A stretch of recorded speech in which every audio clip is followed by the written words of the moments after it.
Before the world takes shape, it waits, not in noise, not in form, but in stillness. Reality isn't something handed to you. It's something you call into being with the direction of your gaze. We move through life believing our circumstances are fixed, our stories, our struggles, our identities. But what if none of it is set in stone? What if your world is simply a reflection of where your attention lives?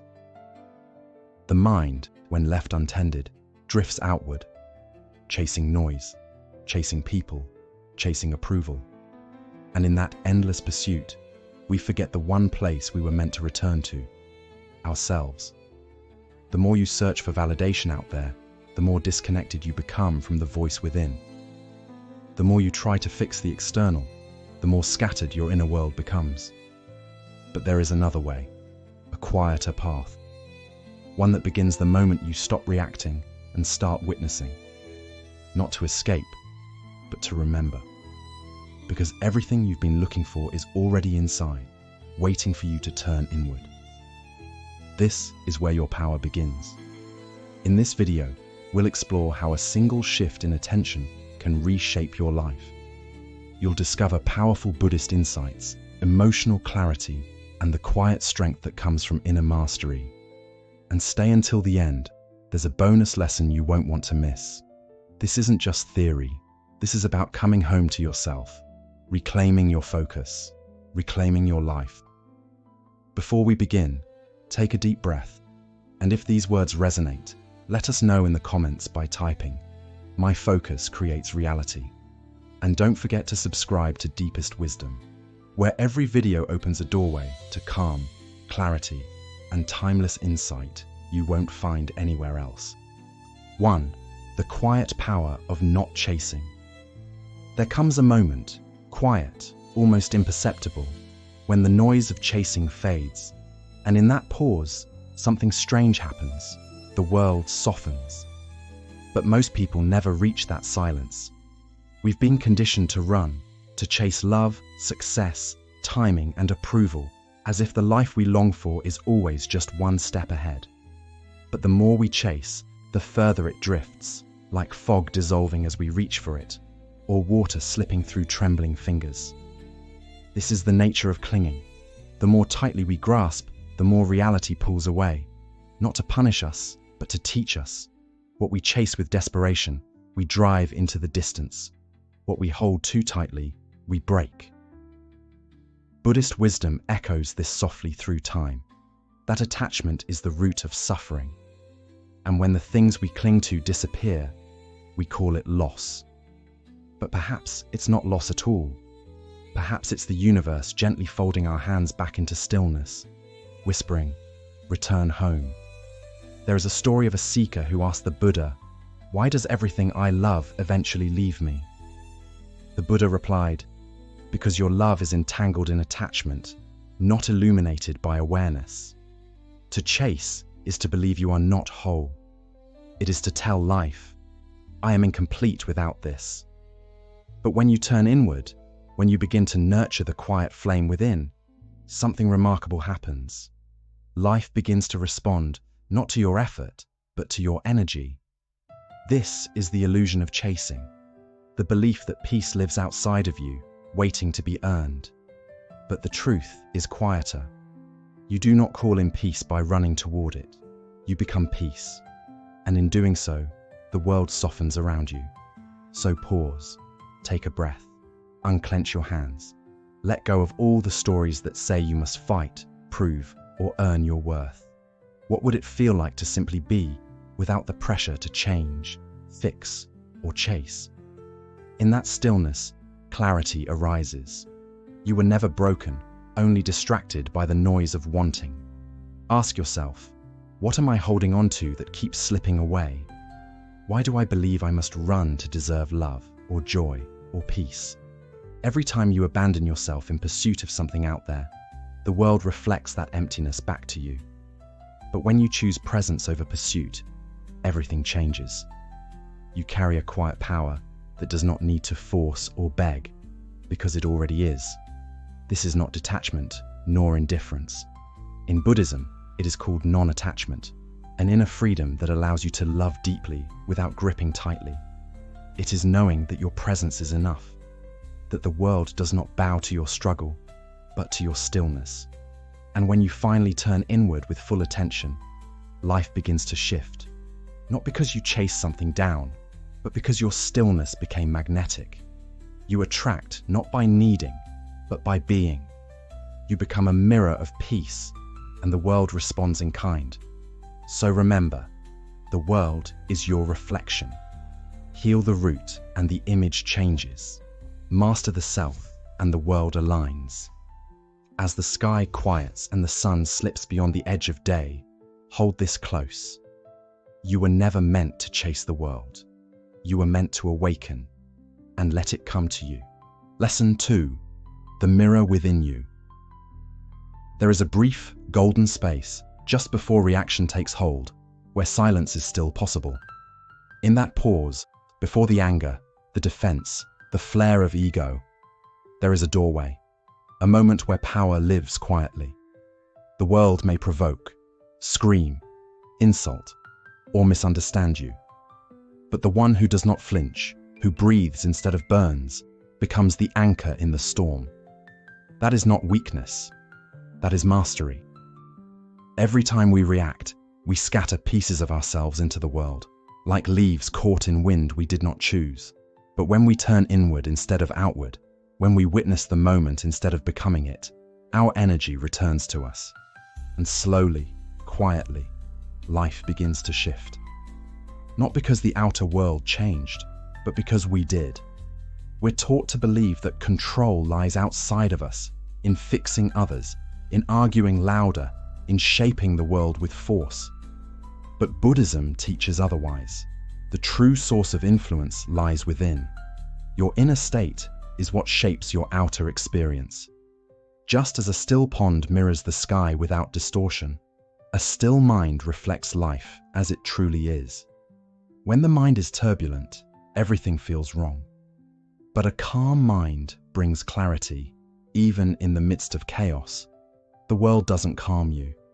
You calm the world by becoming still enough to see through it. And so, self-focus is not selfishness. It is sacred awareness. The moment you begin observing yourself with care and compassion, you begin to understand peace was never about controlling the noise. It was about not becoming it. Next time something triggers you, a harsh word, a sudden delay, a wave of fear, don't react, don't speak, just breathe. 1 breath, 2, 3, in, outside, in, outside. Let the storm pass through, let it move across the vast sky of your awareness, because you are not the storm, you are the sky. Then ask yourself gently, what part of me is reacting? Is it the wounded child, the prideful ego, the frightened voice I never comforted? And deeper still, what part of me can simply watch, without judgment, without resistance? That part, the one who watches quietly, that is you, the real you, unshaken, clear, wise. And from that still point within, your choices become sacred. You no longer repeat patterns, you respond with presence. Buddhism doesn't ask you to suppress or escape. It invites you to witness, to see clearly without drowning. The one who sees without being pulled becomes the calm eye in the storm. They walk through fire, untouched by its flames. As you return to your breath, to your center, the chaos around you begins to lose its grip. You stop being a puppet to emotion. You become the master of stillness. And slowly, like rivers adjusting around a mountain, the world reshapes itself around your calm. So remember this, your calm is not weakness, it's influence. Your breath is not small, it is sacred. And the next time life begs you to react, pause, breathe, let the mirror within reflect the truth. That's when everything begins to change. Lesson 3, the power of sacred stillness. There comes a moment when doing becomes heavy, when the noise of striving, proving, and fixing grows louder than your own breath. In that moment, stillness doesn't feel like avoidance. It feels like sanctuary. We live in a world obsessed with motion. We praise the hustle, glorify the grind, and fear silence as if it means we've failed. But Buddhist wisdom whispers a different truth. Stillness is not absence. It is presence in its purest form. It is not a void, but a vessel, where life flows in its own time, in its own way, with its own grace. There is a deeper rhythm to existence, one you can't force, one you can only feel when you stop chasing every desire and pause long enough to listen. You are not here to push the river. You are here to surrender to its current, to trust that it knows where it's going, even when you do not. The mind will insist, do more, control everything, keep going. But the soul speaks softer, be still, let go, just breathe. You've been taught your worth lies in how much you carry, how loud your struggle is. But the truth is quieter. A single candle does not shout, and yet the darkness yields to its glow. You don't have to rush to matter. You don't have to move fast to be on time. True power often looks like stillness, like someone who listens more than they speak, who waits until the heart is steady before they act, who knows the value of silence and doesn't fear it. Close your eyes, even for a moment. Imagine a quiet flame at the center of your chest, steady, gentle, unshaken. That flame is your essence. It doesn't need to be loud to change the room. It simply needs space to burn. And when you protect that stillness within, the world around you begins to shift, not because you forced it, but because you aligned with it. Ask yourself quietly, what if stillness is not weakness, but wisdom? What if resting is not giving up, but finally trusting life's timing? So often we try to bloom before we're rooted. We try to fix what only silence can heal. But sacred stillness teaches us the patience to wait, the courage to not know, the grace to simply be. Buddhism invites us to step back, not in defeat, but in faith, to stop grasping at time and instead flow with it. Because when you are deeply still, life begins to move around you, like water adjusting to the presence of a stone. The people, the answers, the clarity, they arrive not when you chase them, but when you create the space for them to enter. So rest, not because you're weak, but because you're wise. Be still, not because you've lost hope, but because you finally trust. The flame inside you knows the way. And in that sacred stillness, without forcing anything at all, everything begins to unfold. Lesson 4. The noise that numbs the soul. There is a kind of silence that doesn't just hush the world. It wakes something ancient within you. In today's world, we rarely notice how loud life has become. The endless scroll of images, the barrage of opinions, the subtle pressure to keep performing, comparing, reacting, it all blurs the shape of who we truly are. And then we wonder why we feel lost, why clarity never comes. But the truth is simple. When the noise fades, the truth begins to speak. And to hear that truth, you must first step out of the storm. Withdrawing from the noise is not weakness. It is a sacred act of remembering. Like a monk leaving behind the chaos of the market to find stillness in the mountains, you too are invited to walk away, not to escape life, but to return to what is real beneath it. The danger of constant stimulation isn't just distraction, it is disconnection. Every time you look to the outer world for your value, your voice within grows fainter, and that voice is sacred. It will not compete with the noise. It waits in the quiet, behind your habits, behind the performance. The more you consume, the more you forget. The more you listen to everyone else, the more your own wisdom fades. That is why Buddhism teaches, peace isn't found by fixing the outer world, but by tuning into the silence within. Focus on yourself, not from selfishness, but because the answers you're seeking do not live in the crowd. They rise only in stillness, in breath, in present attention. So try this. Put the phone down, just for an hour, not to be productive, but to be alive. Go outside, Walk without a goal. Sit beneath a tree. Listen, not to voices, not to podcasts, not to messages, but to life itself. To the wind brushing through leaves, to the beat of your heart, to the still rhythm beneath it all. At first, the silence might feel strange, even uncomfortable. But if you sit with it, it will begin to speak. And what it reveals will feel like something you forgot you lost. Your truth, your softness, your clarity. Ask yourself gently, what noise have I accepted as normal that is robbing me of my peace? Is it the pressure to always reply? The fear of missing out? The addiction to knowing what others think? Not all prisons have walls. Some have Wi-Fi.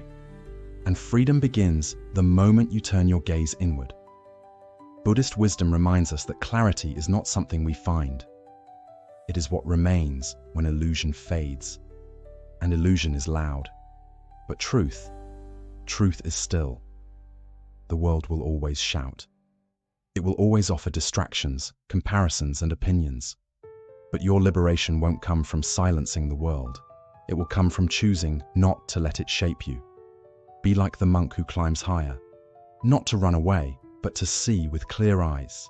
Every step into silence is a return to your center. And when you choose presence over performance, clarity over consumption, inner focus over outer chaos, everything begins to change.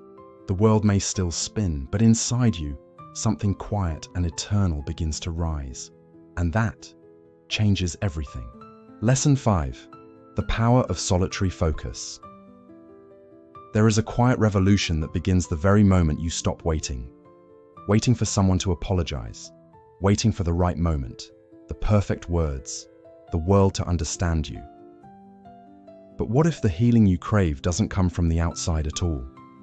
What if it begins the moment you stop reaching outward and start tending inward? Tend your own soil and watch how life begins to bloom. This is the hidden strength of solitary focus. You are not broken. You are simply exhausted from pouring your energy into places that never knew how to nourish you. You've been seeking light in mirrors, when all along, the fire was within. In Buddhist wisdom, we learn that clarity is not something we get from the world. It is something we cultivate in silence. When you focus on your own roots, your own breath, your own path, everything slowly begins to align. Not because others have changed, but because you have. The moment you stop chasing validation and begin honoring your own stillness, a different kind of life begins to grow, quiet, strong, and deeply true. Close your eyes and imagine sitting alone, not to withdraw, but to return, to come home to the part of you that doesn't need to prove, perform, or pretend. This is not escape. This is sacred reclamation.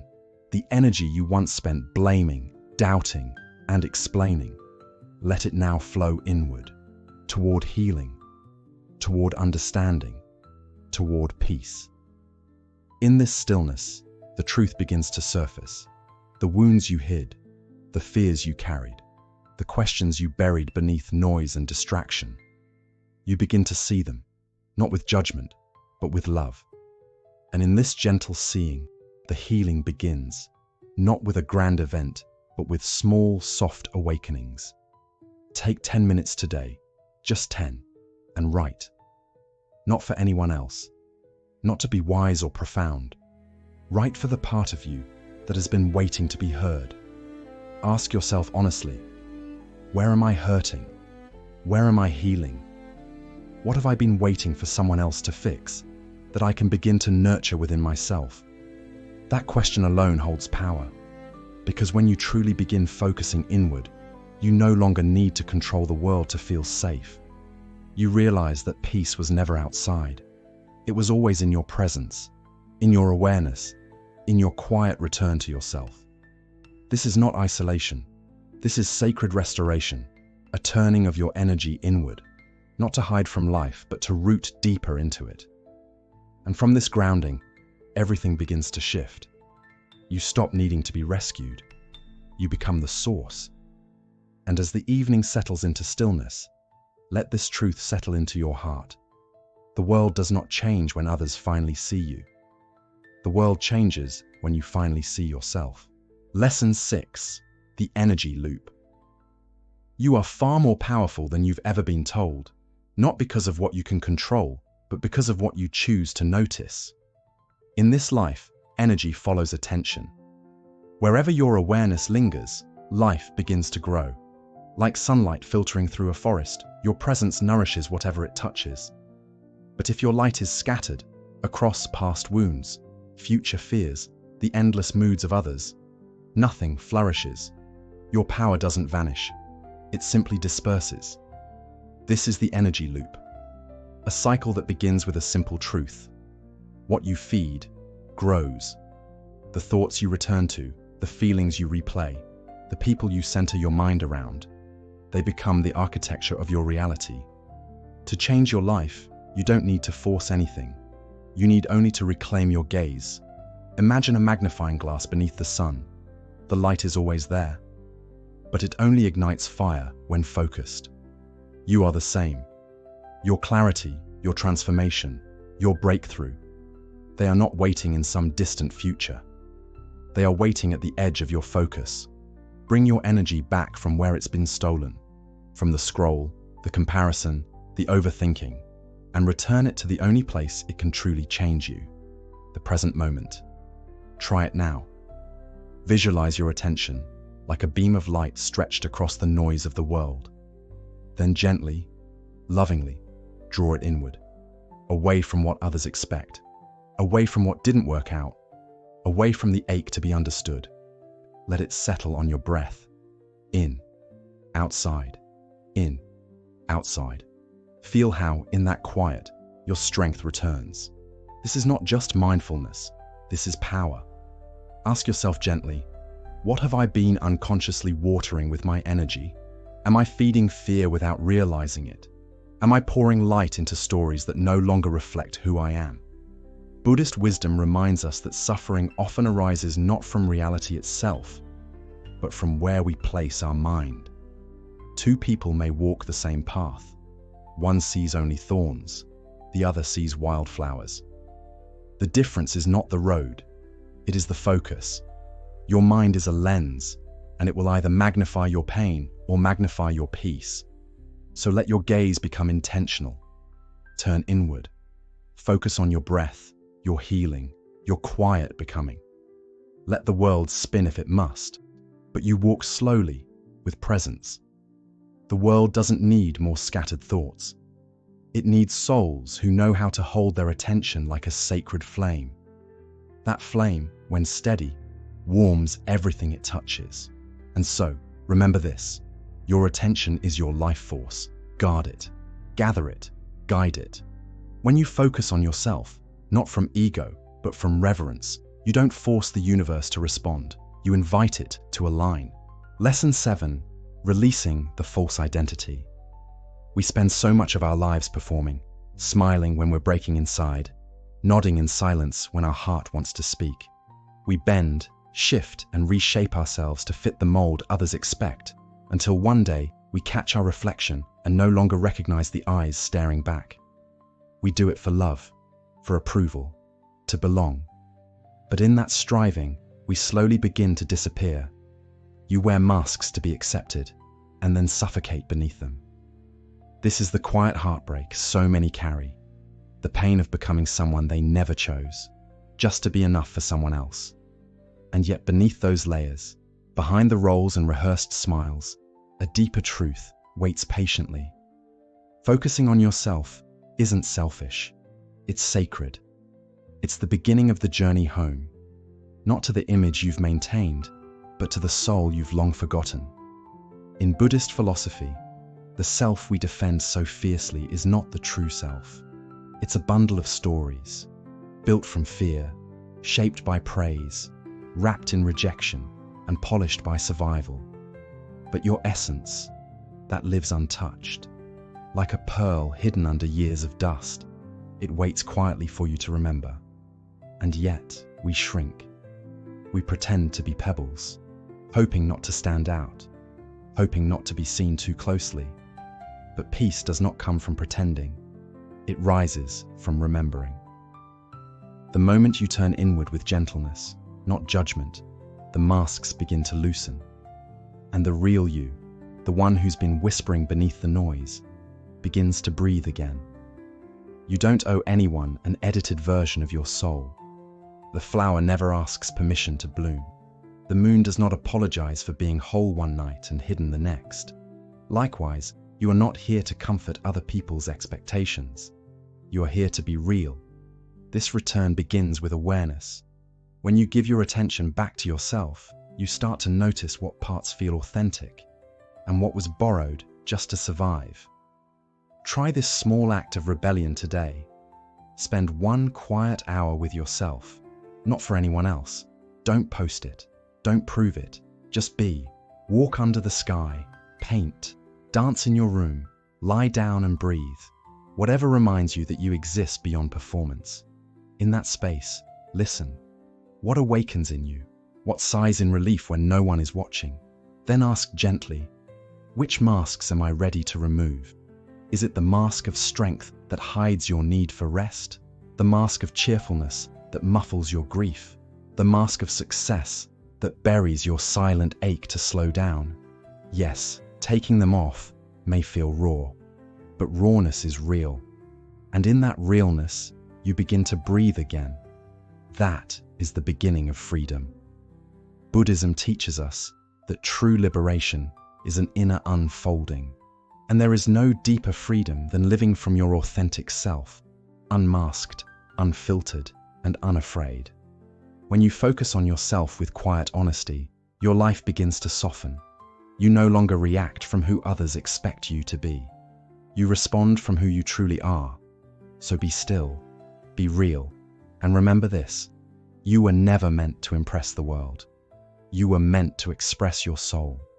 The more you return to that truth, the more your reality aligns, not with chaos, but with peace. Bonus lesson: becoming the center of your world. There comes a moment on this path when you finally stop chasing and begin returning, not to a place, but to yourself. You begin to see, perhaps for the first time, that the peace you have been searching for, the love you have yearned to feel, the clarity and sense of belonging you thought were hidden out there, were never far away. They were waiting patiently for you to come home. What you seek outside has always been quietly waiting inside. When you choose to become the center of your own world, not out of pride, but out of sacred responsibility, everything changes. You no longer ache to be chosen, because you have chosen yourself. You no longer feel the need to perform for love, because you remember that you are love. And from this gentle returning, a new reality unfolds, one rooted in inner steadiness, rather than outer approval. Most people move through life in a constant state of reaction. Their hearts are stirred by every opinion, every shifting trend, every passing shadow. But think of a mountain. It does not bow to the wind. It does not chase storms across the sky. It simply stands, silent and steady, rooted in its own knowing. This is what you become when you make your inner world your true home. You stop trading away your peace for scraps of validation. You stop auctioning off your worth to please others. You begin to listen to your own quiet wisdom instead of the endless noise. Slowly, life starts to shift. You no longer chase alignment because you are alignment. Your presence becomes your power. This is not a path of isolation, but of a deep returning. You are not stepping away from life, but stepping fully into it, anchored and awake. The world can keep spinning. People will come and go. Circumstances will rise and fall. But your peace, held gently in your own heart, becomes a constant, a refuge that travels with you. Even when chaos surrounds you, you remain still. Even in uncertainty, you are grounded. Even without applause, you feel whole. This is the quiet miracle of true inner work. When you center yourself, not around fear, not around the hunger for approval, but around truth, you become unshakable. Close your eyes for a moment. Place your hand on your heart and whisper softly, "I am home." Feel what happens when your own presence is enough. Feel what opens within you when you stop reaching outward and start receiving inward. The goal is never to escape the world. The goal is to move through it with clarity, with calm, with the fullness of who you really are. Let others orbit around drama and distraction. You anchor yourself in self-awareness, in quiet confidence, in peace that needs no performance. Ask yourself gently, what would my life feel like if I no longer needed to be chosen, because I had already chosen myself? Sit with that question. Let it wash away old stories. Let it soften the ache for approval. Because the day you become the center of your own world is the day you realize you no longer have to beg for love, for belonging, for acceptance. You are the source. You are the home you've been looking for. This is the way of the awakened, and it does not begin with a step, but with a return inward. You've walked with me through stillness, through sorrow, through truth. You've peeled back the layers, not to become someone new, but to remember who you've always been. And now, the path ahead is yours to choose. Not the loud path, not the path that demands applause, but the quiet one, the sacred return inward. You are not here to chase the world. You are here to awaken within it. You are not broken. You are becoming.